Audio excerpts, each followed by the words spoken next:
Yo, what is going on, guys? It's your boy LastChanceFPS, or you call me Chance, and in this video I'm going to be talking to you guys about and breaking down the two major updates that Treyarch has released for Blackout. Honestly, guys, a lot has changed in this week, and that's what I'm going to be breaking down for you guys in this video. So the two major things that they have changed for Blackout specifically, they have released the new update 1.12, which actually is also for multiplayers and zombies, but I'm just going to be covering and talking to you guys about the Blackout portion of this update, as well as also the newly released Blackout camo progression system regarding the paint can. So two major topics, like I said, that I'm going to be talking to you guys about, basically breaking down what has changed, as well as also my opinion and feedback and how they could also improve the game moving forward after these updates. But before we do get into the topics of today's video, if you guys could definitely drop a like and also subscribe to the channel for future update videos like this, because as you guys know, I usually like to post gameplay videos for the most part, but I feel like as a good change of pace, I'm also like to throw in occasionally either like opinion based videos or just talking about updates for the game in general. So if you guys do want to see more future videos like this, definitely let me know in the comments down below. But with all that being said, let's hop into the rest of this video. So like I mentioned, guys, there's going to be two major things I'm going to be talking to you guys in this video, but I feel like the first topic that I want to talk to you guys about is just the update 1.12 in general, because a lot of things has changed in this update, and the three major parts that I feel like the vast majority of the community kind of complained about, including myself, that definitely needed to be tuned in this game is regarding the concussions, the cluster grenades, as well as the armor. But basically, I'm going to put the patch notes of Blackout up on screen now, and I'm going to quickly read through them and basically touch up on the things that they have changed, as well as also things that I feel like they could possibly change moving forward into the future. So regarding armor, basically what they have done is they reduced the damage protection for all three tiers. Basically for level 1, it's going to be from 30 to 15,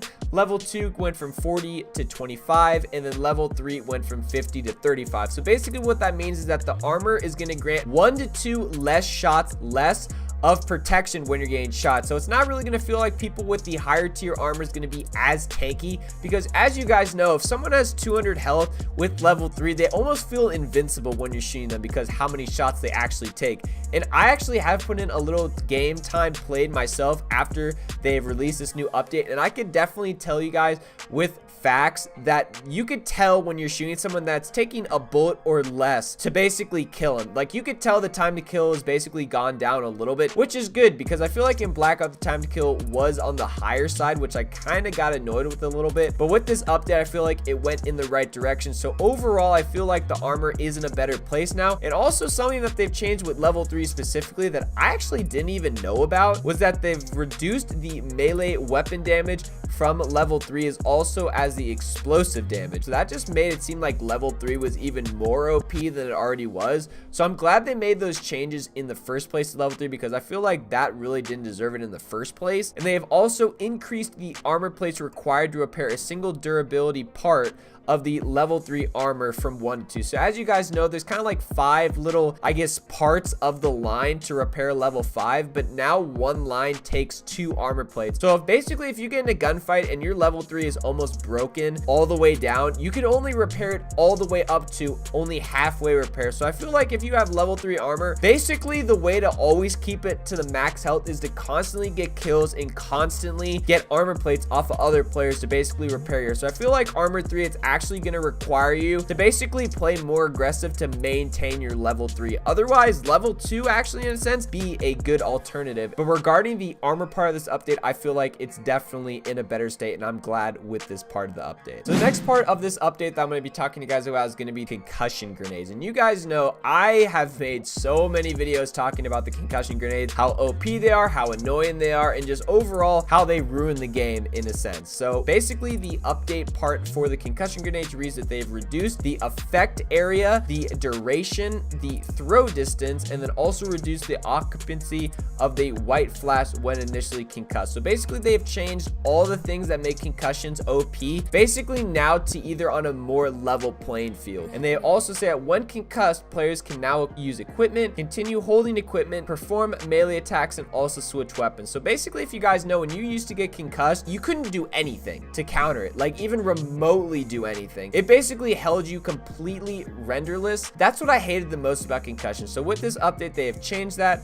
And then the final point says that they've reduced the hipfire spread when concussed, because as you guys know, when you get get concussed, really the only thing you can do is hip fire. So now that they've reduced that, maybe if you're using like an SMG or a shotgun, it gives you some sliver of hope that you could actually counter them and still hit them when you're stunned. But for the most part, as a whole, concussions have been nerfed. And then the final part I want to talk about is obviously regarding the cluster grenades. Now, cluster grenades, in my opinion, I didn't really feel like were as OP as they made it out to be, but I feel like the change definitely has made it in the right direction, because honestly, besides clusters and concussions, I really didn't take any other equipment for the most part. But now basically how they've changed it is that they act more like the acid bomb when you guys find those in zombie locations, where it actually has like the slight ticker. It does say that they've increased the time to detonate after impact, as well as reduce the damage of the mini cluster grenade explosion. So a little like second part of the explosion that doesn't deal as much damage. So basically they've made it seem like that when someone throws one at you, it actually gives you a chance to escape. And unless you're staying like right on top of it, you're probably not gonna die. Honestly, like I said, I didn't really have as big of a problem with the cluster grenades, but honestly, I can't complain with this update. Whatever they do to basically negate equipment to be as useful and prioritize the game more around gun skill and just playing more tactically, I could appreciate that as a whole. And then also the other parts like the general and the miscellaneous updates, I don't really care for as much. But regarding the other three topics, I'm definitely glad and happy for this update. And I hope Blackout as a whole is just more playable moving forward. So the second part of this video that I'm going to be talking to you guys about is the newly added Blackout camo progression system. So if you guys haven't been aware already, they have added this new item that you can pick up in game called paint cans. And basically how the paint cans work is that once you pick them up in game and you get a certain amount of them, you can go to the Blackout part of your camos and basically spend them as an in-game currency to basically unlock new camos. And if you guys haven't seen already, if you guys go to your menu and in the top right, it's going to be the little resources column. That little spot right there is where you're going to actually collect and put your paint cans. Now, from what I'm aware, there's no limit to how many paint cans you could actually carry in game. And it also doesn't take up an inventory slot, which is great. So it's a matter of actually just finding them in game and collecting them. And then once you do die, you don't lose them. It's basically like whenever you pick it up, it's added to your account moving forward, and it's just however many you get, that's what you get moving forward. So honestly, at face value, the paint cans seem like a good idea, but when I started playing the game, I didn't know how really the paint cans worked or how often they would spawn or anything like that. So basically I had to figure it out when I did play, and I can honestly tell you guys right now that basically how many paint cans it takes to actually unlock all of the camos for a weapon and then also get them all the way up to either diamond or dark matter with how many weapons there are. Paint cans are definitely a grind. Like I thought at first, like maybe like, oh, you only have to collect like so many and then you'd just be done. Like you don't actually need how many I'm actually going to break down for you guys in this video, but it's absolutely insane. And honestly, looking at it now, I really don't like it in a sense, because I feel like it takes people away from actually trying to play the game normally, because since it requires so much time and effort to actually go out and get paint cans, it's more of a grind. And for someone like me that actually tries to like play the game and go for high kill games, a lot of people are actually going to be distracted from that and focus more on getting the paint cans and actually like getting kills or going for the win. So I find that kind of frustrating in a sense as well. But getting into the paint cans, guys, I kind of want to cover two things, and that's going to be how many paint cans it actually takes to unlock a specific amount of camos with how many weapons there are, as well as also my best strategy and what I just found to be the most successful way of getting as many paint cans as possible in a single game. So I'm going to put a picture up on screen now of basically like a little spreadsheet I made in Notepad of how many paint cans it's going to require to unlock all of the different camos for weapons. And if you guys that didn't know already, there's two different camo, I guess, parts, paint cans you have to spend to unlock different camos. That's going to be the performance camos as well as also the technical camos. And as you guys can see, it basically goes 5, 5, 10, 10, 10, 15, 15, 25, 25, and that equals 120 paint cans just to get the first group of camos. And then there's also a second group of camos that you have to unlock with the paint cans, that is 30, and then there's 5 of them, which equals 150 paint cans. So if you add those two groups of paint cans, it's going to add up to 270 paint cans just to unlock all of the camos for one weapon. And as you guys know, there's 33 weapons in the game. So if you want to get dark matter, let's say using the paint cans, if you add up all of the weapons in each weapon group with all of the amount of paint cans it takes to get all of the camos for those weapons, it equals almost 9,000 4,000 paint cans to get dark matter. Oh my god, when I did this math, I literally fell out of my chair. Like, bro, like that is too many paint cans. I feel like a good amount of paint cans you can get per game is, I would say, 25 to 30, and that's if you're actively going for them, which I'm going to transition into how to get the paint cans. But kind of the final thing I put at the bottom was, in my opinion, in terms of the weapon camos that I'm actually interested in, because I only use like certain category of weapons more or less than other weapons. So if I actually wanted to get diamond camo, which I actually like diamond camo arguably more than dark matter camo, but regardless, in terms of the weapon categories I actually cared about was the ARs, the SMGs, and the snipers. And that added up to 4,860 paint cans. And then I kind of said on average, I get at least 20 paint cans if I actually actively go for it. And I divided that, and it said that it would take me 243 games. And that is if I'm prioritizing the paint cans and I'm not even going for kills or I'm going for the win or anything. That is if I'm actively and only prioritizing the paint cans, which is just, that's too much, dude. Like, I don't like how the paint cans take you away from the actual game. I think they need to either reduce the amount of paint cans it takes or have it changed to, like, if you kill someone, you could take their paint cans or just something, man. They need to incentivize getting kills and even going for the win, then actively seeking out paint cans. And then also the other thing I want to talk about to you guys is my best tactics to getting the paint cans the most effectively, and that is going to be to basically taking advantage of the vehicles and basically driving down roads. Because what I've noticed is that yes, paint cans do spawn in buildings, like on tables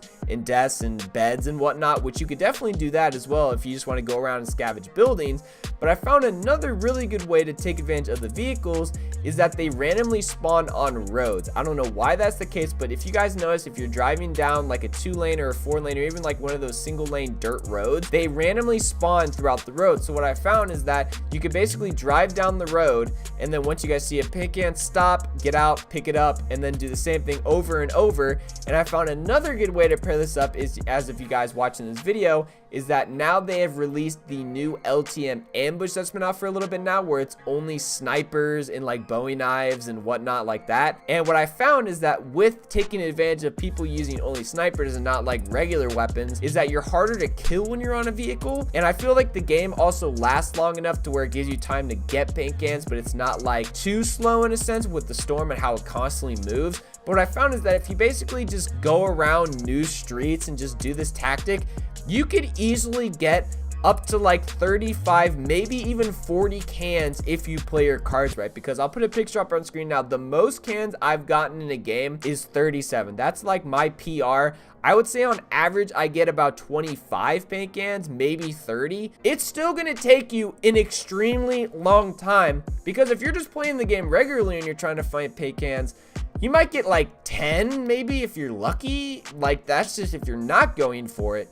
So I feel like unless you only prioritize the paint cans, completing dark matter for all of the weapon camos, it's just impossible. Like, time wise, it's just way too much time and it's not practical, and that's why I don't like it. And honestly, I like they've added blackout camos, because I like the multiplayer camos because they're basically the same as the blackout camos, but I don't play multiplayer, so I can't get any good camos for my guns. But now, since I play blackout and they've had their own category of camos, I could actually go for that now, if you guys catch my drift. But basically, how I'm going to conclude the camo part of this update is, I like that they've added their own camos. I just don't like how many it takes. If they drastically reduce how many paint cans it takes to actually unlock all of the weapon camos, and that's just even for the weapon camos that I care about, I'll be happy. I don't want it to be too much of a grind. I'm okay with it being a little bit of a grind.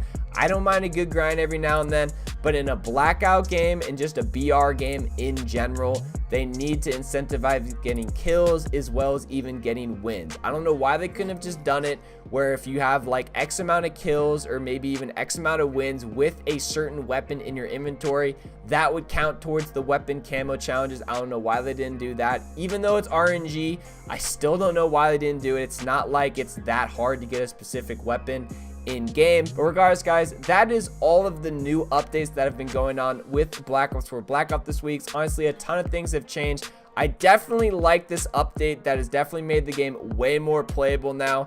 And the camo challenges is definitely interesting. Guys, if you enjoyed this update video as a whole, and like I mentioned earlier in this video, definitely drop a like, comment, and subscribe to the channel if you haven't already. Guys, we are still almost at 300 subs, so if you guys are into the channel and you guys want to see future videos like this, as well as also regular gameplay videos, definitely drop a subscription on this channel. You guys will not regret it, as well as clicking the bell notification so you guys never miss a future video when I post it on my channel. Follow my Twitch and all of my social medias that will be linked down in the description down below. And until next time, I will catch you guys in the next video.